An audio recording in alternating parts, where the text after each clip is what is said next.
வணக்கம். நான் உங்கள் முத்துக்குமாரி. நம்ம சேனலை நீங்கள் இப்போ தான் ஃபர்ஸ்ட் டைம் பார்க்குறீங்க அப்படின்னா சப்ஸ்கிரைப் பண்ணிக்கோங்க. பெல் ஐக்கனை ப்ரெஸ் பண்ணிக்கோங்க. அதில் ஆல்னு ஒரு ஆப்ஷன் இருக்கும், அதையும் மறக்காமல் கொடுத்துக்கோங்க. ஸோ தட் நம்ம சேனலில் போடக்கூடிய எல்லா வீடியோஸும் உங்களுக்கு ப்ராப்பராக நோட்டிஃபை ஆகும். இந்த வீடியோவில் நம்ம என்ன பார்க்க போகிறோம் அப்படின்னா அக்டோபர் 2024க்கான மாத ராசி பலன்.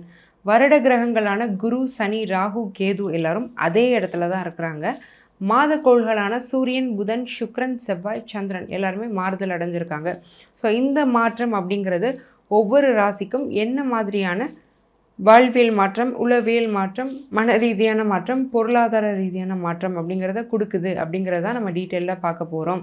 கண்ணியில் இருந்த சூரியன் அக்டோபர் 17ஆம் தேதி துலாமுக்கும், கண்ணியில் இருந்த புதன் அக்டோபர் 10ஆம் தேதி துலாமுக்கும், துலாமில் இருந்த சுக்கிரன் அக்டோபர் 13ஆம் தேதியிலிருந்து விருச்சிகத்துக்கும், மிதுனத்தில் இருந்த செவ்வாய் அக்டோபர் 20க்கு மேலே கடகத்துக்கும் டிரான்சிட் ஆகுறாங்க. இந்த டிரான்சிட் எந்த மாதிரியான சேஞ்சஸ் கொடுக்க போகுதுங்கிறத தான் நம்ம இப்போ முக்கியமாக கவர் பண்ண போகிறோம். அந்த வரிசையில் நாம் இப்போ பார்க்கக்கூடிய ராசி கும்பராசி. ஜென்ம சனியில் ஆட்பட்டிருக்க ராசி கும்பராசி. முக்கால் கடல் தாண்டியாச்சு, பாதி கடல் கூட இல்லை, முக்கால் கடல் தாண்டியாச்சு. சில வாசகங்கள் உண்டு, சொந்த ராசியை வந்து சனி பாதிக்க மாட்டாருன்னு. அப்படிலாம் கிடையாது. சனியே ஒரு நீதி தேவதை, பிளானட் ஆஃப் ஜஸ்டிஸ். எல்லாருக்கும் ஒரே மாதிரியான நீதி தீர்ப்பு தான். கும்பமுமே அஃபெக்ட் ஆகுது ஜென்ம சனியினால், இல்லைன்னு சொல்ல முடியாது.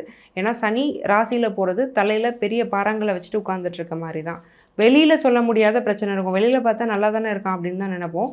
உள்ளுக்குள்ளே நொறுங்கி போயிருக்கும். நொறுங்கினதை அத்தனை செலஃபன் டேப் ஒட்ட வச்ச மாதிரி இருக்கும் மனசு அப்படிங்கிறது. ஒன்றும் பிரச்சனை இல்லை, எல்லாம் வந்தாச்சு. இன்னொரு 6 மாதம் தான், மார்ச் 2025 வரைக்கும் தான். ஆனால் ஒன்றும் பிரச்சனை இல்லைங்க. இந்த மாதம் வந்து சூரியன், புதன், சுக்கிரனோட மாற்றங்கள்லாம் ஒரு நல்ல பலனை கொடுக்குது. சந்திரனும் பௌர்ணமி சந்திரனாக இருக்கிறது வந்து ஒரு பெரிய ப்ளஸ் பாயிண்ட்டு தான். சரி, இப்போ வந்து ஒவ்வொரு செக்டாருக்கும் வந்து இந்த கும்பராசிக்கு எப்படி இருக்குது அப்படிங்கிறத பார்த்துடலாம்.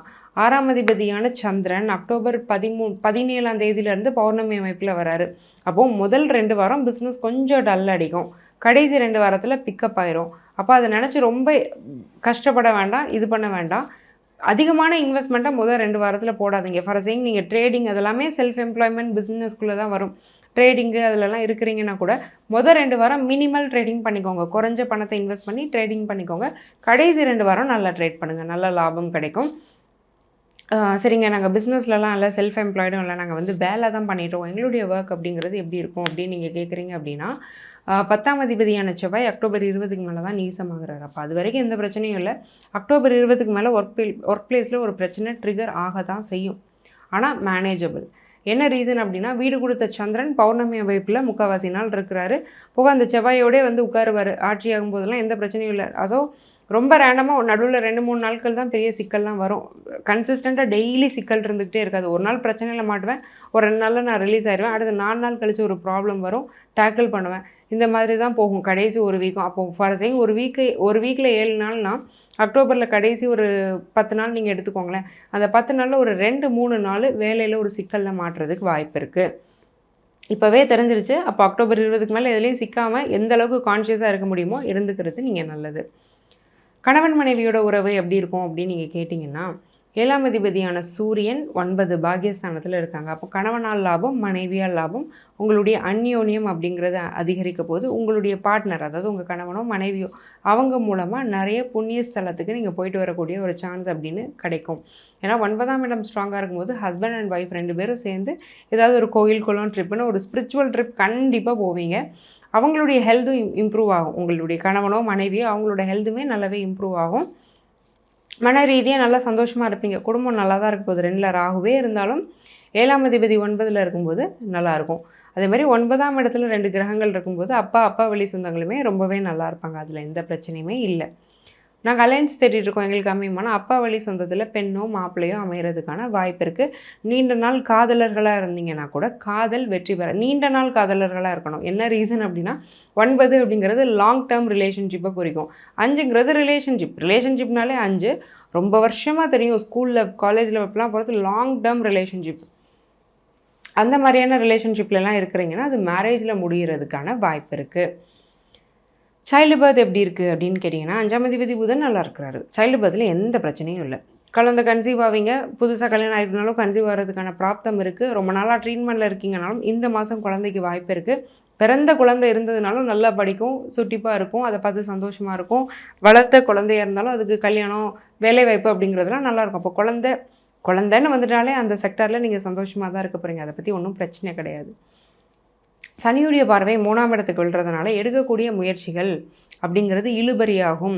ஒரு வேலையை 10 வேலையாக செய்ய வேண்டிய ஒரு பிராப்தம் இருக்குது. பட் அந்த 10 வேலையை செஞ்ச பிறகு 11ஆவது வேலையில் சக்ஸஸ் தான். அப்போது மனசு சோர்வு மட்டும் அடைஞ்சிடாதீங்க, மனசு விட்டுறாதீங்க. கொஞ்சம் இருக்கிற நல்லதையும் கொஞ்சம் நினச்சி பாருங்கள்.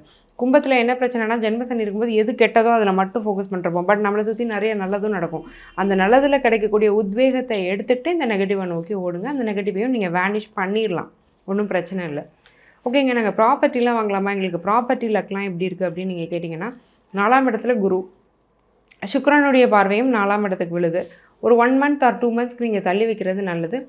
பொதுவாகவே ஜென்மசனியில் இன்வெஸ்ட்மெண்ட்ஸ் அப்படிங்கிறதுல கொஞ்சம் கேர்ஃபுல்லாக இருக்கணும். அதே மாதிரி 11ஆம் இடம், 11ஆம் அதிபதி தான் குரு. அப்போ ஃப்ரெண்ட்ஷிப்பில் கேர்ஃபுல்லாக இருங்க. நண்பனை எதிரியாகக்கூடிய ஒரு சூழ்நிலை அக்டோபரில் நடக்கும். முக்கியமாக 2வது வாரம் நடக்கும். அக்டோபர் 2வது வாரம் அதுக்கான வாய்ப்பு இருக்குது. உன்னை தானே நம்பின, நீ ஏன் இப்படி பண்ணிட்டியே அப்படின்னு நீங்கள் யோசிக்கிற மாதிரி இருக்கும். அப்போது ஃப்ரெண்ட்ஷிப், ரிலேஷன்ஷிப் ரெண்டுலையுமே ரொம்பவே கேர்ஃபுல்லாக இருக்க வேண்டியது அவசியம். பொதுவாக சரிங்க. ஓகே, நாங்கள் வந்து ஸ்டூடெண்ட்ஸ் கம்யூனிட்டி, எங்களுக்கு எஜுகேஷன் எப்படி இருக்குன்னு கேட்டிங்கன்னா ஒன்றும் பிரச்சனை இல்லை. பட் சேட்டன் இருக்கிறதுனால ஒரு நெகட்டிவ் தாட், நான் ஏன் படிக்கணும், நான் படிக்கணுமா அப்படிங்கிற தாட்ஸ்லாம் வரும். பட் ஸ்டடீஸில் பிரேக் விழுற அளவுக்குலாம் இங்கே ஒன்றும் பிரச்சனை இல்லை. போகும், நீங்கள் படிக்கிற படிப்புக்கான சக்ஸஸ் அப்படிங்கிறது கிடைக்கும். பட் கான்செப்ட்ஸ் வந்து டக்குன்னு புரியாது. கொஞ்சம் மெனக்கிட்டு கொஞ்சம் டைம் ஸ்பெண்ட் பண்ணி கற்றுக்கக்கூடிய ஒரு ஸ்லோ லேர்னிங் அப்படிங்கிறது நிறையா ஸ்டூடெண்ட்ஸுக்கு வர்றதுக்கு வாய்ப்பு இருக்குது. அது ஒன்று தான். சரிங்க, எங்களுக்கு ஹெல்த் எப்படி இருக்கும், நீர் சம்மந்தப்பட்ட ஒரு சின்ன ஹெல்த் இஷ்யூஸ் வரும். அதாவது சைனசைட்டிஸ் ப்ராப்ளம், தலையில் நீர் கோர்த்துட்டு சளி பிடிச்சிக்கிட்டு அது ஒரு தொந்தரவு பண்ணுறதுக்கு வாய்ப்பு இருக்குது.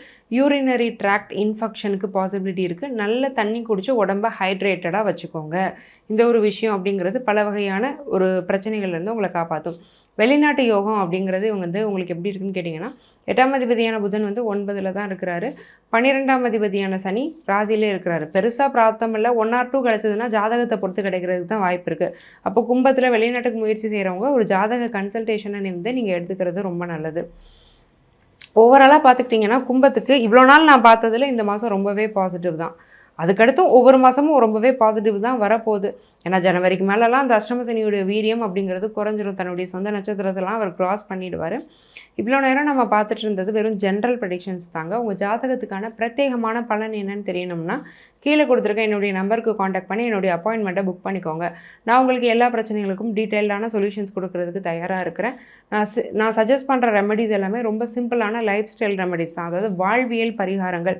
நீங்கள் அன்றாடம் குளித்து வேலைக்கு போய் கோயிலுக்கு போகிற மாதிரி வாழ்வியல் மாற்றங்கள் மூலமாக செய்யக்கூடிய பரிகாரங்கள்னால கிடைக்கக்கூடிய வெற்றிங்கிறது அபாரமாக இருக்குது. இதில் ஜெயித்தவங்க நிறைய பேர். அந்த வரிசையில் நீங்களும் இடம் பெறணும்னு நான் மனசார வேண்டிக்கிறேன். ஆல் தி வெரி பெஸ்ட் கும்பம். நன்றி, வணக்கம்.